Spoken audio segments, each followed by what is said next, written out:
At daybreak, the iron wheels of artillery grind slowly across cobblestone streets.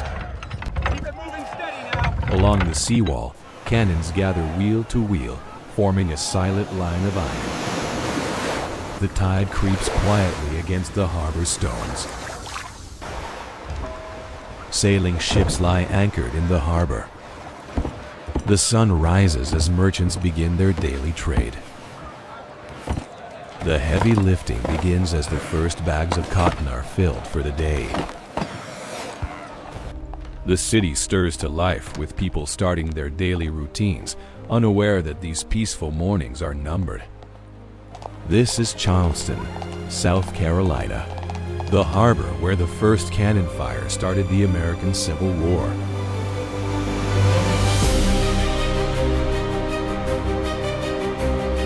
Situated between the Ashley and Cooper rivers, Charleston developed as a British colonial port city. Its compact streets followed the peninsula's shoreline and tidal marsh edges.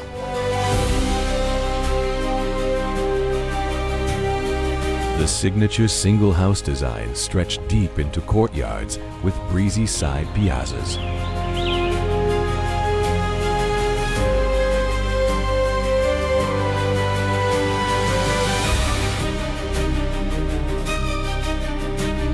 Together, these streets and facades projected the confidence of a prosperous coastal society.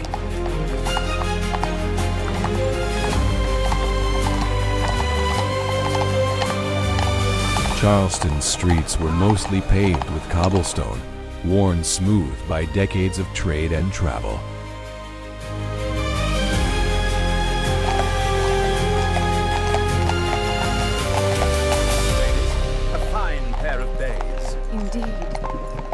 Now, regarding the cotillion next week. By 1861, Charleston was home to roughly 40,000 people, making it one of the most important cities in the South. Yes, I thought the heat would never break today.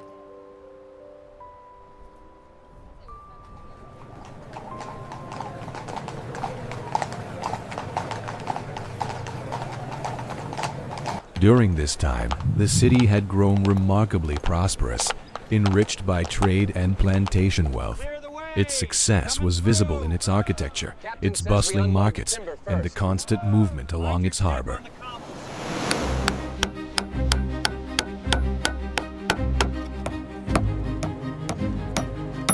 Yet, this prosperity was built upon an outdated and deeply unjust system. That system shaped Charleston into a city of stark contrasts, where immense wealth stood beside deep inequality. I hope the season never ends.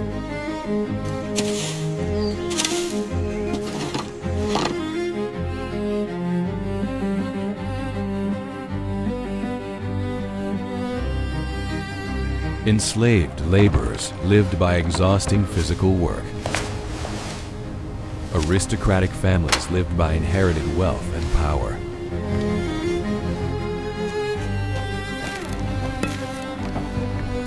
Enslaved laborers each day hauled cargo, laid bricks, and picked cotton from the plantations. Cotton was also one of the largest commodities in Charleston's economy by 1861. Keep it moving, steady now. Almost there, push.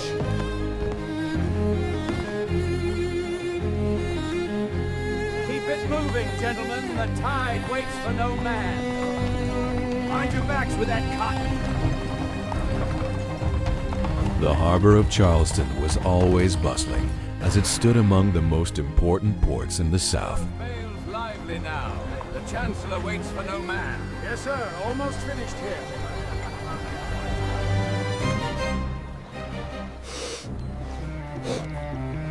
According to this bill of lading, we are missing 40 bales. I assure you, the manifests are accurate, sir. They must be here. A beautiful weave, isn't it? Finest quality. It is lovely. Despite the stark divide in living conditions, Charleston remained a vibrant and energetic city. Its streets carried the easy confidence and social grace of the American South.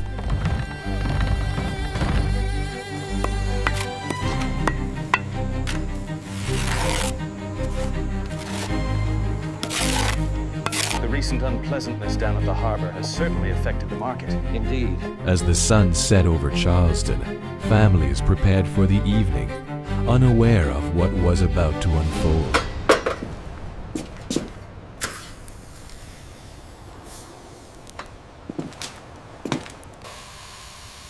When night fell, not everyone was granted rest.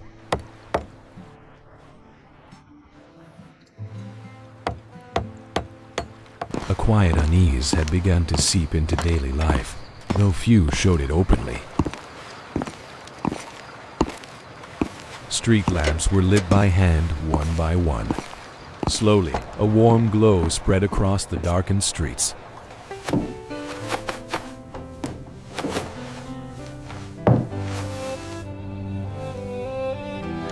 In the grand homes of Charleston, evenings unfolded with music and refinement.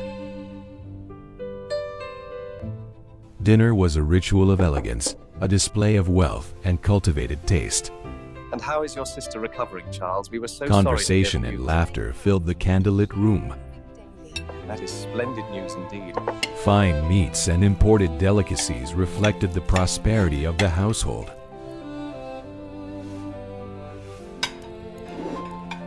And when the guests had gone, unseen hands remained to restore the silence.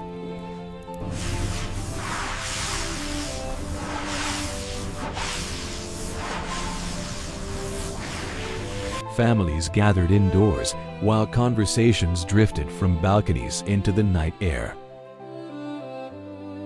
In the evening, Charleston moved at a slower, more measured pace. Gas lamps and oil lanterns cast a soft glow across the narrow streets. By night, even the harbor fell silent, resting in the belief that tomorrow would bring continued prosperity.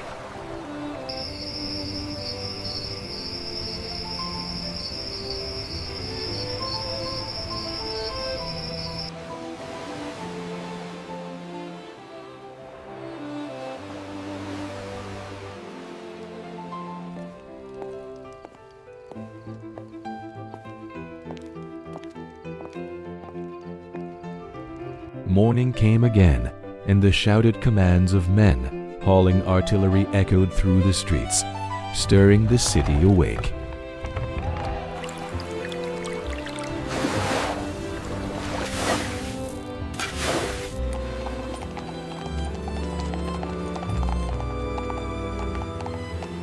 Few dared to admit that their quiet unease was beginning to take shape as reality.